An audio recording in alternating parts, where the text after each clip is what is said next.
తాజా అంశాన్ని చూస్తున్నాం. ఆదాయానికి మించి ఆస్తులు ఉన్నాయనే ఆరోపణలపై డీఎస్పీ భీమిరెడ్డి ఇంట్లో ఏసీబీ తనిఖీల్లో భారీగా అక్రమ సొత్తు వెలుగు చూసినట్లు తెలుస్తోంది.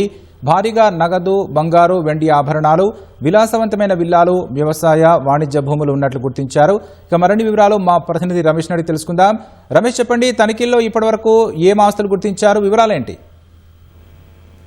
ఆదాయానికి మించిన ఆస్తులు కూడబెట్టారని డీఎస్పీ భీమిరెడ్డి నివాసంలో ఈ రోజు ఉదయం నుంచి కూడా ఏసీబీ అధికారుల సోదాలు నిర్వహించడం జరిగింది. మొత్తం హైదరాబాద్ తో పాటు మిగతా ప్రాంతాల హైదరాబాద్, నల్గొండ, మహబూబాబాద్ లో మొత్తం 16 ప్రాంతాలు కూడా ఏసీబీ అధికారులు ఏకకాలంలో దాడులు నిర్వహించడం జరిగింది. అక్రమంగా ఆదాయానికి మించిన ఆస్తులు కూడబెట్టిన పెద్ద ఎత్తున ఆస్తులు కూడబెట్టారని చెప్పి కూడా ఏసీబీ అధికారుల సోదాలు అయితే వెలుగులోకి రావడం జరిగింది. దీంట్లో విల్లాలు, ఇల్లు, ప్లాట్లు, కమర్షియల్ స్పేస్ లో పాటు ఓపెన్ ప్లాట్లకు సంబంధించిన పత్రాలను అయితే ఇటు అధికారులు స్వాధీనం చేస్తున్నట్టు తెలుస్తుంది. తెలంగాణ, కర్ణాటకకు సంబంధించి కూడా వ్యవసాయ భూములకు సంబంధించి పెద్ద ఎత్తున ఏసీబీ అధికారులు పత్రాలను అయితే స్వాధీనం చేసుకోవడం జరిగింది. 75 లక్షల పెట్టుబడితో తర్వాత భారీ ఆస్తి పత్రాలకు సంబంధించిన పత్రాలను కూడా అధికారులైతే గుర్తించడం జరిగింది. దీంతో పాటు దాదాపు ఈ సోదాలో అతని కుటుంబ సభ్యులు, అతని సమీపలతో పాటు మరికొంతమంది నివాసాల్లో కూడా ఏసీబీ అధికారులు సోదాలు నిర్వహించిన సమయంలో దాదాపు 43 లక్షలకు సంబంధించిన నగదుని కూడా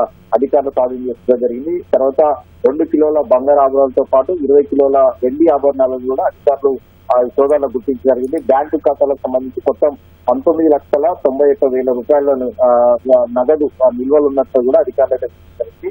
ఈ రోజు ఉదయం ఎక్కడికే తన నివాసంలో ఉంటున్న నివాసంలో కూడా సోదాలు నిర్వహించిన క్రమంలోనే 23 విదేశీ వాటిని కూడా గుర్తించినట్లయితే అధికారులు ప్రకటించడం జరిగింది. ఇంకా ఈ సోదాలకు సంబంధించి కూడా ఇంకా కొనసాగుతున్నాయి. బహిరంగ మార్కెట్ లో భారీ ఎత్తున ఆస్తులకు సంబంధించి కూడా ఉంటుందని చెప్పి కూడా అధికారులతో వెల్లడించడం జరిగింది. ఒకసారి సోదాల్లో బయటపడిన ఆస్తులలో ఒకసారి చూసుకున్నట్లయితే ఇబ్రహీంలోని ఒక విల్లాను ఇప్పటికే గుర్తించడం జరిగింది. టెలికాం నగర్ లోని G+2 పెంట్ హౌస్ తో కూడిన ఒక ఇల్లును గుర్తించడం జరిగింది. మరొకటి టెలికాం నగర్ లోని ఒక ఫ్లాటు, తర్వాత గచ్చిబౌలిలోని ఒక ఫ్లాటు, తర్వాత మణికొండలోని 500 గజాలు ప్లస్ G+5 కమర్షియల్ కాంప్లెక్స్ దీంట్లో వాటా ఉన్నట్టు కూడా అధికారులు అయితే గుర్తించడం జరిగింది. మణికొండలో మరొక దాంట్లో 3,000 చదరపు అడుగుల ఒక కమర్షియల్ స్పేస్ ని అధికారులు సోదాల భాగంగా పత్రాలను అయితే వెలుగులోకి రావడం జరిగింది.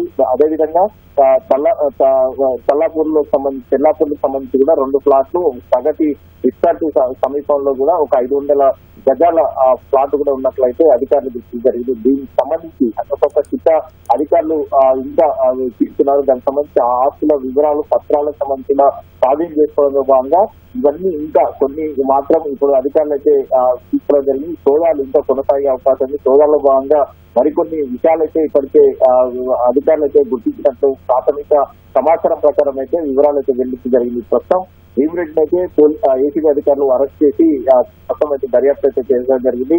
దీంతో పాటు సంగారెడ్డిలో చూసుకున్నట్లయితే సంగారెడ్డి జిల్లా జైరాబాద్ లో 3.5 ఎకరాలకు సంబంధించి వ్యవసాయం చేస్తున్నట్టు, అదేవిధంగా కర్ణాటక రాష్ట్రంలో 6 ఎకరాల భూమితో పాటు కర్ణాటకలో మరొక సంబంధించి కూడా వ్యవసాయ భూమి పెద్ద ఎత్తున కూడా అక్కడ కూడబెట్టారని కూడా ప్రధానంగా ఆస్తుల పత్రాలను గుర్తించుకున్న అధికారులు పెద్ద ఎత్తున గుర్తించారు. ఇక హైదరాబాద్ నగరంలో కూడా పూర్తిగా అంటే స్థిరాస్తులకు సంబంధించి కూడా పెద్ద ఎత్తున అక్రమంగా ఆస్తులు కూడబెట్టారని చెప్పి కూడా ప్రధానంగా చూస్తున్నారు. సో మరి దీనికి సంబంధించి మరి అధికారులు ఇంకా దర్యాప్తులో భాగంగా మరి ఎలాంటి విషయాలన్నీ కూడా ఇంకా ఆస్తులకు సంబంధించి కూడా కూడబెట్టారు. తర్వాత వారి బినాములు కానీ మరి కుటుంబ సభ్యుల పేరు మీద కూడా ఇంకేమన్నా ఉన్నాయనే కోణంలో కూడా దర్యాప్తు అయితే చేస్తున్నారు. కాబట్టి సోదాల్లో భాగంగా మరికొన్ని విషయాలు వెళ్ళొకని చెప్పి కూడా అధికారులు భావిస్తున్నారు. మరి సోదాలు ఈ రోజు రాత్రి వరకు జరుగుతాయా లేదా రేపు కూడా కొనసాగే అవకాశం కూడా అధికారులు ఒక అంచనా చేస్తున్నారు. కేవలం